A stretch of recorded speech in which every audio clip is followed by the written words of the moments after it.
Okay, Donald Trump is not stopping the continued, I don't know, penchant for, obsession with making completely ridiculous and baseless comments. And the latest, after, I guess, attempting to reset his campaign by suggesting his supporters kill Hillary Clinton, his latest accusation is that President Barack Obama is actually the founder of ISIS. Now, I know, Lewis, you didn't know that. I didn't know that. Many in our audience would be surprised to hear, wait a second, Obama founded ISIS?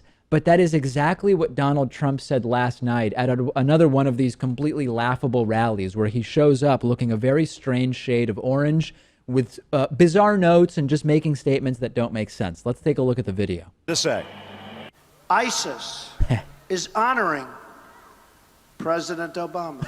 He is the founder of ISIS. He's the founder of ISIS. Yeah. Okay? He's the founder. He founded ISIS. And I would say the co-founder would be crooked Hillary Clinton. Right. That immediately was met with chants of lock her up by the crowd. Did you notice, Lewis, that you can actually see in the picture that's over my shoulder, this is not a lot of people here. And of course, people on stage are pretty carefully selected.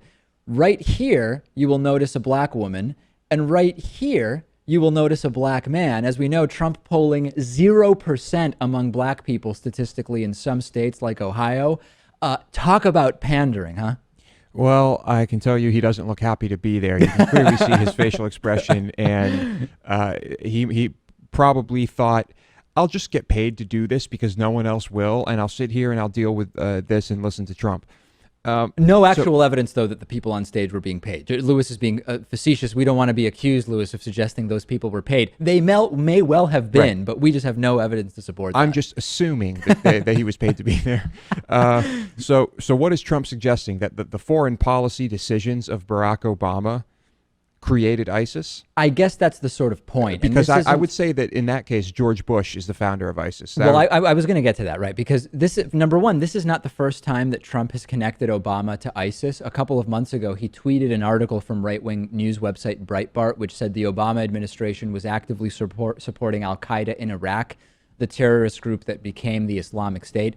So Donald Trump is implying, as Lewis says, that the foreign policy decisions of President Obama and Hillary Clinton as President Obama's Secretary of State somehow created the conditions, or maybe even more directly led to the creation of ISIS. Of course, reasonable scholars of foreign policy and reality, as opposed to fantasy worlds, understand that the real single decision that created a vacuum in the area that led to the creation of ISIS was George W. Bush's harebrained decision to go into Iraq in 2003 based on the false pretense that, number one, Iraq had weapons of mass destruction, and number two, there was some connection between Iraq and the 9/11 attacks. I've said it before, and I will say it again. If you support Donald Trump, you are either ignorant, unstable, or a genuinely bad person. But as I see this day after day after day, I do start to question the broader intelligence or lack thereof of the U.S. as a nation. And this isn't sort of a comment, Lewis, about individual people, but it's sort of about this entire country.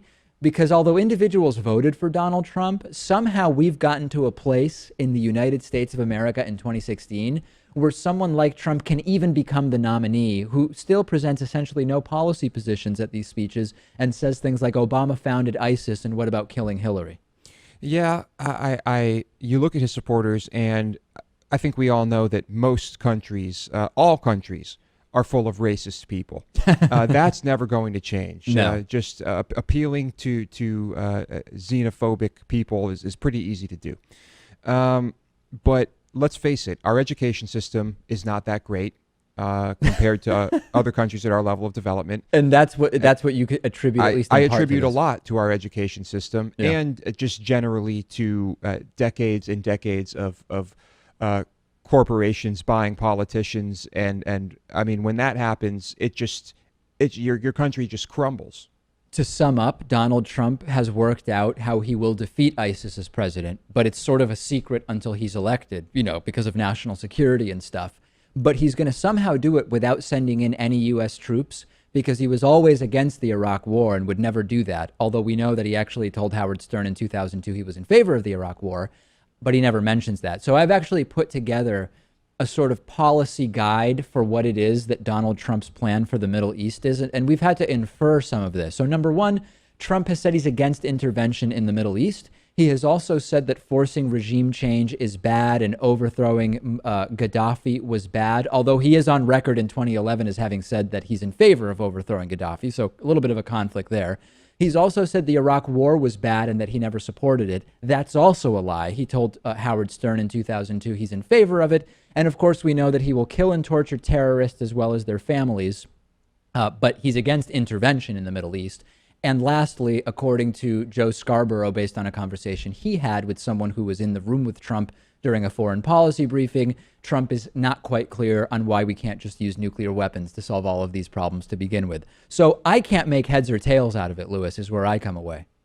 Yeah, it's he doesn't have a plan. He's said before he's going to get the best people. So far, he's collected the worst people. Yeah. Maybe it's easier to collect good people once you're actually president. Sure. And maybe they think Trump just isn't very legitimate now. Pretty scary that he could be quite legitimate as soon as he's commander in chief. None of this stuff appeals to the Republicans who are just more concerned with smaller government and lower taxes, and they don't really like liberal politicians, right? Just because you don't like Obama doesn't mean you think Obama created the Islamic State. And Donald Trump, although you would imagine he's trying to pivot to appeal to more people in the electorate, the idea that maybe Hillary should be killed or her just judges should be killed, the people she would pick, or that Obama founded the Islamic State, it's actually appealing to a narrower and narrower group of American voters. And we're seeing that reflected in the polls.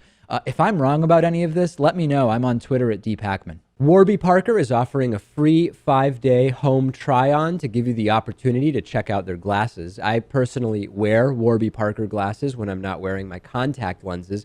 And I also started with one of these free at-home try-ons of 5 pairs of glasses. You can get your free home try-on and support the David Pakman Show at warbyparkertrial.com/TDPS.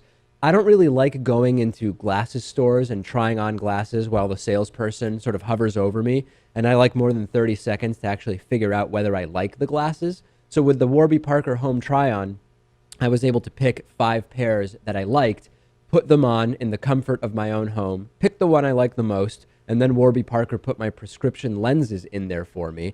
A lot of people don't know that the eyeglass industry is controlled by just a few big corporations that keep prices very high, like $300 for prescription glasses high, which is just insane. Warby Parker glasses start at $95. That's what mine cost. And for every pair of glasses sold, Warby Parker distributes a pair of glasses to someone in need. You can try 5 pairs and see what you like. Check out the at-home trial and support our show by going to warbyparker.com/TDPS. It costs nothing.